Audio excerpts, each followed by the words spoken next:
오늘 우리에게 주시는 거룩하신 하나님의 말씀은 마가복음 4장 35절에서 5장 1절의 본문의 말씀입니다. 다 같이 일어서셔서 거룩하신 하나님의 말씀을 함께 봉독하겠습니다. 그날 저물 때에 제자들에게 이르시되 우리가 저편으로 건너가자 하시니 그들이 무리를 떠나 예수를 배에 계신 그대로 모시고 가매 다른 배들도 함께 하더니 큰 광풍이 일어나매 배에 가득하게 되었더라. 예수께서는 곡물에서 베개를 베고 주무시더니 제자들이 깨우매 이르되 선생님이여 우리가 죽게 된 것을 돌보지 아니하시나이까 하니 예수께서 깨어 바람을 꾸짖으시며 바다들어 이르시되 잠잠하라 고요하라 하시니 바람이 그치고 아주 잔잔하여 지더라. 이에 제자들에게 이르시되 어찌하여 이렇게 무서워하느냐 너희가 어찌 믿음이 없느냐 하시니 그들이 심히 두려워하여 서로 말하되 그가 누구이기에 바람과 바다도 순종하는가 하였더라. 아멘. 바람이 불거나 말거나 라는 제목으로 하나님의 말씀을 준비했습니다. 바람이 불거나 말거나. 몇 년 전 동해의 아름다운 섬 울릉도를 구경하기 위해 이렇게 동해 묵호항에서 배를 타고 괴속선으로 울릉도를 향해 떠난 적이 있습니다. 부슬부슬 비는 내렸지만 바다는 잔잔했고 그래서 편안히 갈 줄 알았습니다. 그런데 배가 육지를 떠나 한 30분쯤 운행을 했는데 파도가 얼마나 화를 내던지요. 배가 이리 비틀 저리 비틀 급기야 여기저기서 한두 사람 쓰러지기 시작하더니 대부분의 모든 사람들이 울릉도에 도착할 쯤에는 다들 바닥에 드러누워가지고 신음소리를 내고 있었습니다. 저도 꽤 멀미라면 참을 수 있는 그런 인내하는 마음을 가졌다고 생각했는데 저도 그냥 얼마나 힘들던지요. 하늘이 빙빙 돌고 속은 뒤집어지고 여기가 용궁인지 하늘인지 그러다가 울릉도에 도착해서 육지에 발을 내딛게 됐습니다.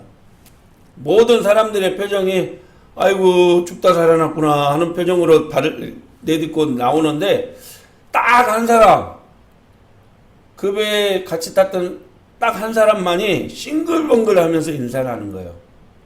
보니까 선장님은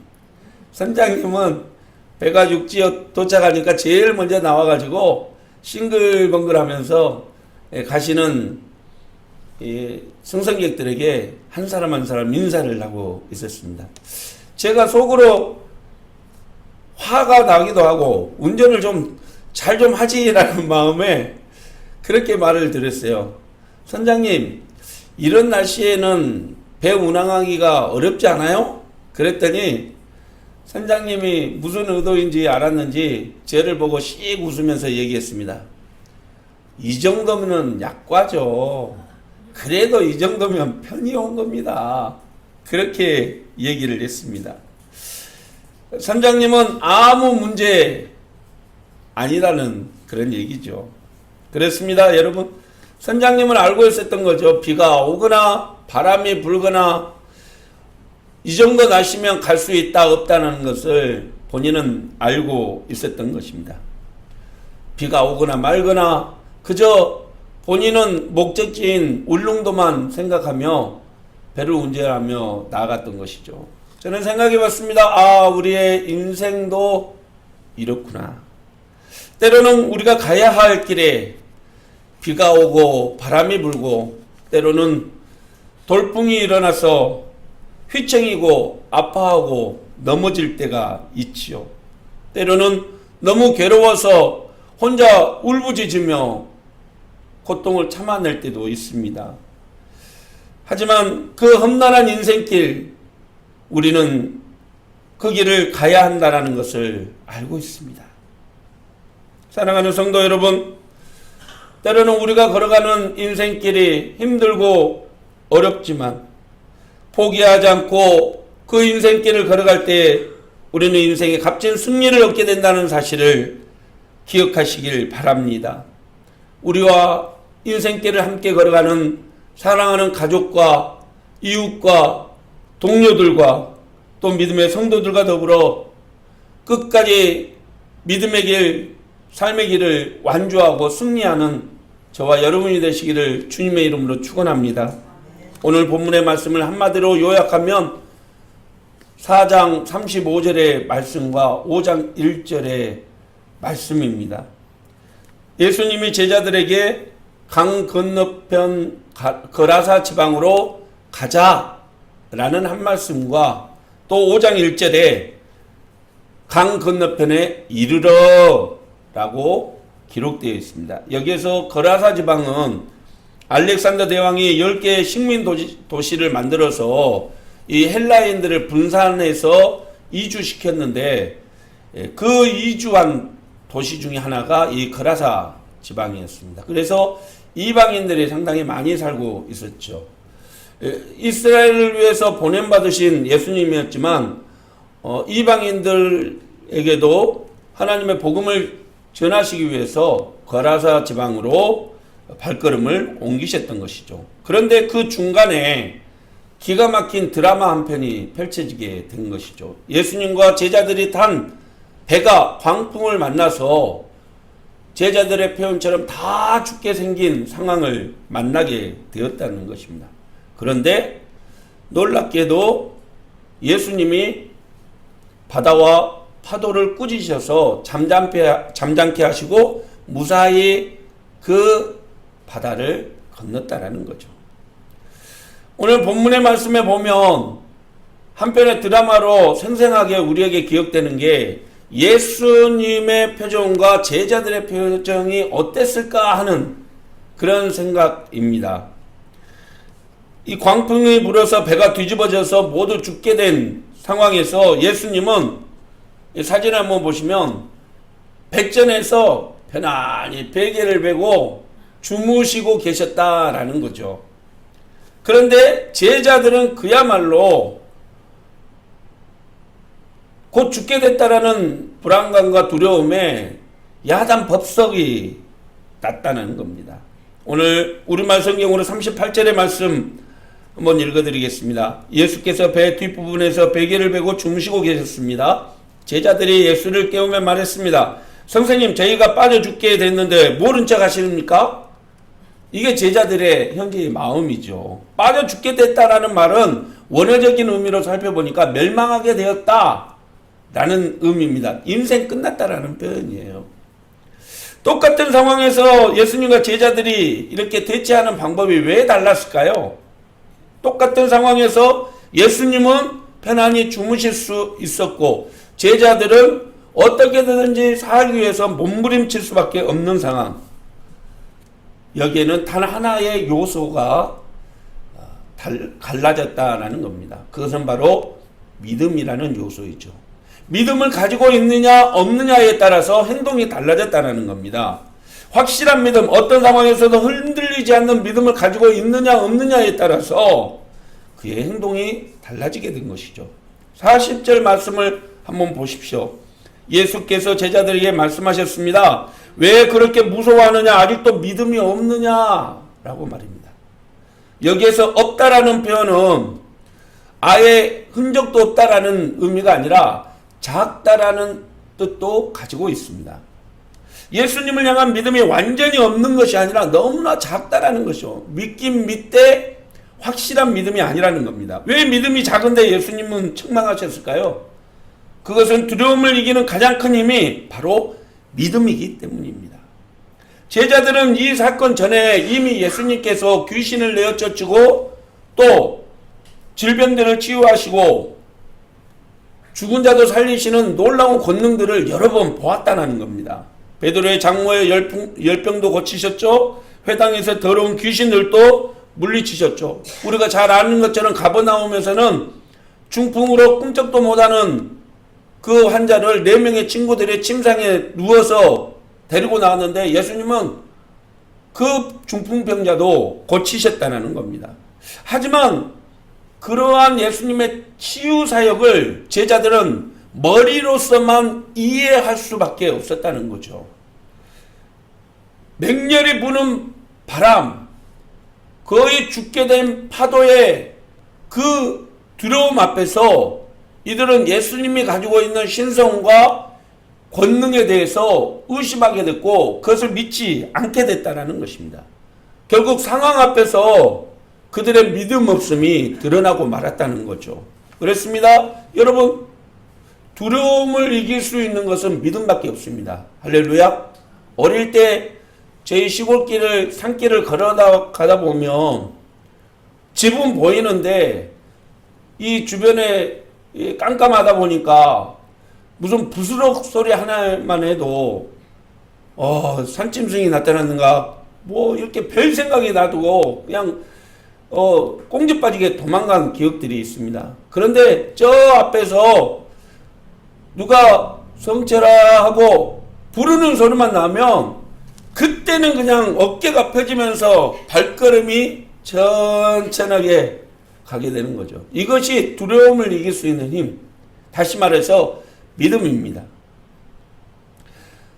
만약에 예수님이 만물을 다스리고 죽음도 이기시는 권능의 하나님 메시아임을 그들이 완전히 믿었다고 한다면 그들은 자신을 덮치는 파도 앞에서 두려워하지 않을 것이고 예수님 때문에 그 두려움을 이길 수 있었을 것이라는 말입니다. 어떤 질병도 고치시고 죽은 자도 살리시는 전지전능하신 주님이 함께하고 있는데 무엇이 겁나겠냐는 거죠. 할렐루야.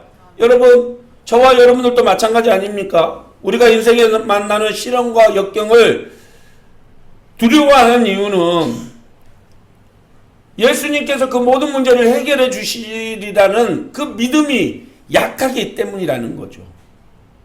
아무리 지혜가 뛰어난 사람도 질병을 해결할 수 없고요. 아무리 돈이 많고 권세를 가진 사람도 죽음의 공포를 이겨낼 수 없습니다. 하지만 오직 한 분, 예수님만은 그 모든 것들을 이겨냈을 수 있는 분이라는 거죠. 할렐루야. 내가 곧 길이요 진리요 생명이다라고 주님은 우리에게 말씀해 주셨습니다. 그분은 우리의 질병의 문제, 고난의 문제, 우리의 죄의 문제, 우리의 죽음의 문제까지도 해결해 줄 수 있는 그러한 능력의 주님이시기 때문입니다. 오늘 주님은 저와 여러분에게 말씀하셨습니다. 마태복음 11장 28절의 말씀입니다. 수고하고 무거운 짐진 자들아 다 내게로 오라. 내가 너희를 쉬게 하리라. 나는 마음이 온유하고 겸손하니 나의 멍에를 메고 내게 배우라. 그리하면 너희 마음이 쉼을 얻으리니 이는 내 멍에는 쉽고 내 짐은 가벼움이니라 하시니라. 예수님은 우리에게 참된 평안과 안식을 주시기 위해서 이 땅에 오셨습니다. 예수님은 우리와 마찬가지로 연약한 육신을 가지고 이 땅에 오셔서 우리가 당하는 모든 질고와 아픔을 다 겪으셨습니다. 그러기에 그분은 오롯이 우리를 온전히 이해할 수 있고 도와주실 수 있는 분입니다. 오늘 본문을 통해 우리가 주님을 온전히 믿고 따를 때 우리에게 누릴 수 있는 은혜와 사랑은 무엇일까요? 오늘 본문의 말씀을 통해서 세 가지의 교훈을 함께 나누고자 합니다. 첫째는 안전함과 보호하심입니다. 우리가 죽게 된 것을 왜 돌보지 아니하십니까? 라고 질문하는 제자들에게 예수님은 말씀하셨습니다. 우리말 성경으로 39절의 말씀을 함께 보겠습니다. 예수께서 일어나셔서 바람을 꾸짖으시고 파도를 명령하셨습니다. 고요하라, 잠잠하라. 그러자 바람이 멈추고 파도가 잔잔해졌습니다. 여러분, 예수님은 바람을 꾸짖는 분임을 믿습니까? 아멘. 예수님은 파도를 다스리는 분임을 믿습니까? 아멘. 그렇습니다. 하늘과 땅의 모든 권세를 가지신 그분이 바로 예수님입니다. 그분과 함께하면 안전합니다. 할렐루야. 아멘. 그분은 우리를 보호해 주십니다. 두려움에서 우리를 건져주시는 분이십니다. 쓰러져도 다시 일어나게 하시고 넘어져도 우리를 일으켜 주시는 분입니다. 그분과 함께라면 우리의 인생은 승리하게 될 줄 믿으시길 바랍니다.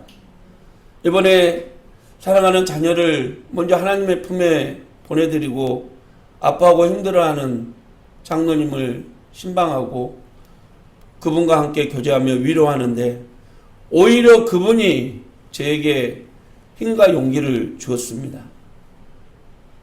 주님이 저에게 그러더라고요. 내 자식을 그렇게 떠나보내고 나니까 조용히 내 마음에 하나님의 음성이 들렸는데 이제 내 마음 알겠냐? 사랑하는 자식을 온 세상에 속죄 제물로 내어준 내 마음을 알겠냐? 이렇게 부르시더라는 겁니다.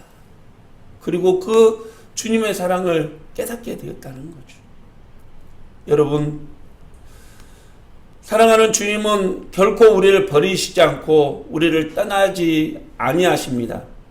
우리를 늘 안전하게 보호하시고 돌봐주십니다. 사랑하는 제자들이 죽게 된 것을 그냥 놓고 보고 계신 분이 아니라는 겁니다. 사랑하는 성도 여러분, 주님의 도우심을 구하시고 주님과 함께 안전한 포구, 인생의 포구를 향해 항해하는 저와 여러분이 되시기를 바랍니다. 주님은 결코 우리를 떠나지 않으시고 버리지 아니하십니다. 두 번째는 모든 문제를 해결해 주신다라는 사실이죠. 두려움에 사로잡혀서 다 죽게 되었다고 울부짖는 그런 제자들을 향해 주님은 내가 모든 문제를 해결해 주겠나라고 말씀하십니다. 그리고 제자들에게 강 건너편으로 안전하게 갈 수 있도록 도와주셨습니다. 인생에 누구든지 문제를 만나게 됩니다. 큰 문제든 작은 문제든.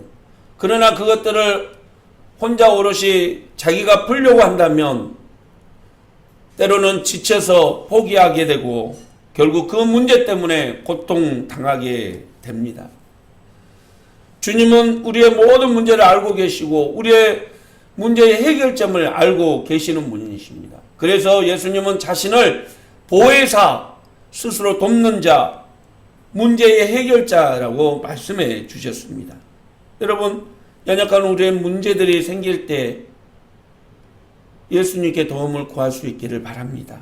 세상을 살아갈 때 가끔 문제 때문에 두려움에 사로잡혀 살아갈 때가 있죠. 그럴 때마다 하나님은 우리에게 이렇게 말씀하십니다. 이사야 41장 10절의 말씀이죠. 두려워하지 말라, 내가 너와 함께함이라. 놀라지 말라, 나는 내 하나님이 됨이라. 내가 너를 굳세게 하리라. 참으로 너를 도와주리라. 참으로 나의 의로운 손으로 너를 붙들리라. 할렐루야. 하나님의 도우심을 믿고 나아가십시오. 주님이 우리의 모든 인생의 문제들을 해결하기 위해서 이 땅에 오셨다는 사실을 믿으십시오. 그리고 그분만을 의지하고 나가십시오. 반드시 우리의 인생에 만나게 되는 크고 작은 모든 문제들을 주님께서는 해결해 주실 것입니다. 마지막 세 번째로 주님은 우리를 소망의 나라에 발을 딛게 해 주실 것입니다. 5장 1절의 본문의 말씀입니다. 예수께서 바다 건너편 거라사인의 지방에 이르러. 많은 사람들이 본문의 앞절을 보지 않으면, 이 풍랑이는 바다의 그 사건을 보지 않으면 예수님께서 거라사 지방에 가셨구나 라고 이해하게 되지만, 광풍을 만나서 죽게 되었던 그 난리치던 제자들의 모습을 보면 우와, 무사히 도착했구나 라는 생각을 가지게 되죠. 여러분, 바람이 불어도 파도가 쳐도 광풍이 다 불어서 죽게 되어도 주님과 함께하면 안전하게 될 줄 믿습니다. 주님과 함께하면 소망의 땅에 발을 딛게 되는 줄 여러분 믿으시길 바랍니다. 우리의 인생의 시련과 환난 순간에도 함께하시고 죽음의 순간에도 주님은 우리와 함께하시고 우리를 영원한 소망의 나라로 인도해 주실 것을 여러분 믿으시길 바랍니다. 이 땅에서의 소망이 무엇입니까? 영원한 하나님의 나라를 바라보고 그 땅에서 평안과 안식과 쉼을 얻는 것이 우리의 인생의 소망 아닙니까? 그 소망의 나라를 향해서 한 발 한 발 딛게 하시고 인도하시고 도와주시는 주님을 의지하고 나아가는 저와 여러분이 되시기를 간절히 축원합니다. 말씀을 마칩니다. 아이들이 어릴 때 저희가 교회에서 늦은 밤까지 철야 예배를 드리고 집에 돌아가면 현관문 앞에 딱 도착하는 순간에 안에서 후다닥 탁탁 티득틱 소리가 들립니다. 엄마 아빠가 왔다는 거죠. 그러니까 이제 그 소리는 뭔가 엄마 아빠가 싫어하는 행동을 했다가 멈췄다는 뜻이기도 합니다. 딱 들어가 보면 이미 알 수 있습니다. 책상은 깨끗하죠. 책은 펼쳐져 있죠. 그런데 컴퓨터 모니터는 깜빡깜빡하고 있습니다. 그것을 보면 이것들이 컴퓨터 게임을 했구나 라는 것을 알 수 있죠. 싫어하는 것을, 부모가 싫어하는 것을 알지만 그래도 하고 싶으니까 그 욕망을 못 이기고 하게 되는 거죠. 그게 사람의 본성 아닙니까? 아이들만 그랬겠습니까? 저도 그랬죠.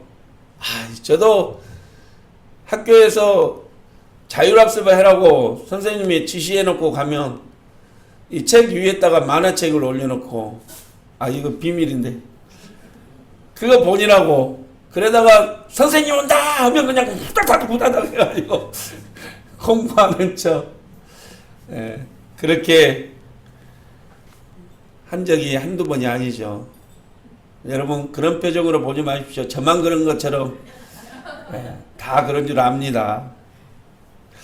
평소에 제대로 살지 않으면서 시련이 닥쳐오고 어려움이 생기면 호들갑 떨면서 죽게 생겼다고 예수님께 난리 피우는 제자들의 모습이 사실 저와 여러분의 모습이 아닐까요? 주님이 함께 하시고 주님의 우리의 모든 문제를 책임져 주신다라는 믿음을 가지고 있었다고 한다면 그들은 풍랑이는 바다에서 죽게 되었다고 울부짖으며 주님을 깨우지는 않았을 것입니다. 언제나 문제의 해결자, 치료자, 권능의 주님이 우리와 함께 하시니 말입니다. 바람이 불거나 파도가 치거나 광풍이 불거나 주님이 계시면 안전합니다. 주님이 함께 하시면 승리합니다. 오직 주님만 바라보고 살아가는 저와 여러분이 되시기를 바랍니다. 찬송가 406장을 지은 고난 내 영혼, 그 곡을 작곡한 분이 미국의 여류 찬송가 작가인 네일러 모리스 여사입니다. 이분은 어렸을 때 아버님을 여의고 어머님과 함께 남의 집에서 힘들게 그 인생을 살았습니다. 그러다가 길모 목사님의 부흥 집회에서 자신을 향한 하나님의 사랑과 은혜를 깨닫고 찬송가 작곡가로 헌신을 하게 되었죠. 결국 그의 인생에서 1600여 개 곡을 지었고 우리가 부르고 있는 이 찬송가에 7곡이 수록이 되어 있습니다. 그는 자신의 인생의 항해에서 언제나 예수님은 안전한 포구가 되어 주셨고 자기의 지치고 상한 마음을 위로한 위로자가 되어줬다고 고백을 했습니다.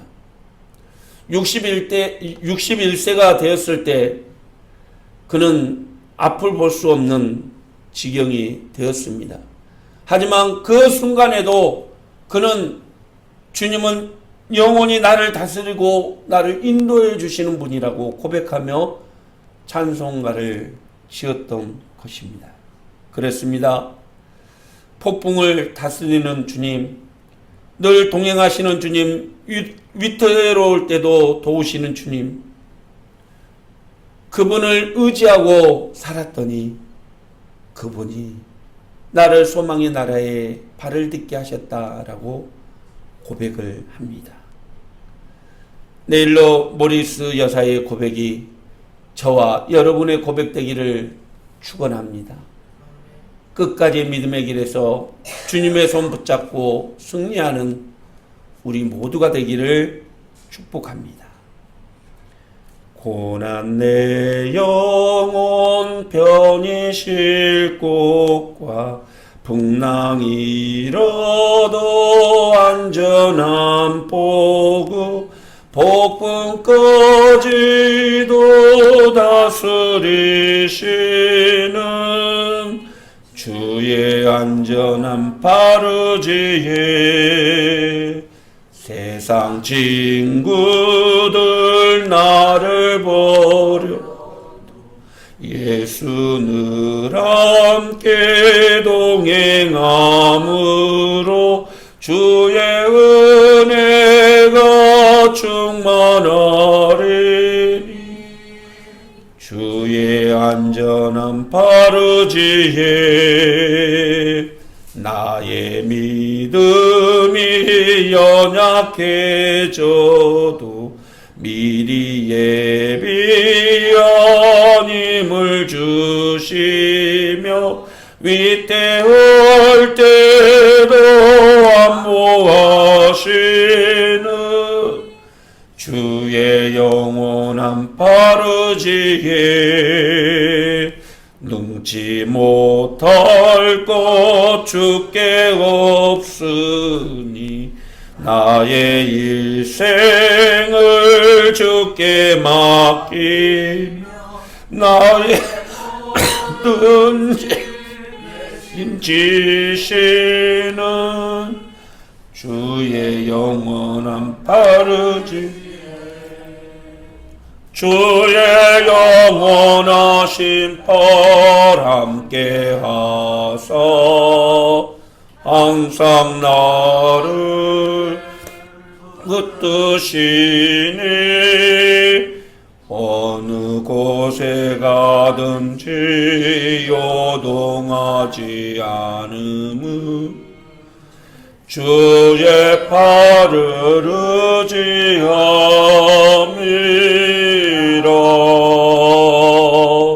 기도하시겠습니다.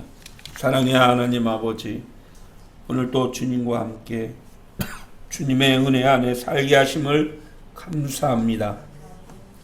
어떤 상황에서도 고난이 닥쳐오거나 시련이 닥쳐온다 할지라도 주님과 함께라면 반드시 이겨낼 수 있다는 소망을 가지고 믿음으로 승리하는 저희들 되게 인도하여 주시옵소서. 주님을 만나 행복합니다. 주님의 은혜 안에 살아 행복합니다. 이 믿음 변치 않게 하시고 그 어떠한 죽음의 두려움조차도 이겨낼 수 있는 저희들 되게 도와주시옵소서. 예수님의 이름으로 기도하옵나이다. 아멘. 사랑하는 성도 여러분, 믿음으로 나아가라. 두려워하지 말고 나만 바라보고 나아가라. 명령하시는 주님의 음성을 기억하고 그 말씀에 의지하며 세상으로 나아가십시오. 주님이 우리와 함께 하시고 시련과 환난을, 아픔과 고난을 넉넉하게 이기며 승리하게 해주실 것입니다. 기도하겠습니다. 지금은 우리 주 예수 그리스도의 무한하신 은혜와 우리 하나님의 넓고 크신 사랑과 성령님의 감화 감동 역사하심이 예배하고 돌아가는 사랑하는 성도들 멤버리 위에, 가정 위에, 삶 위에, 그리고 교회와 나라와 민족과 세계 열방 위에 영원히 함께 하시기를 간절히 축원하옵나이다. 아멘.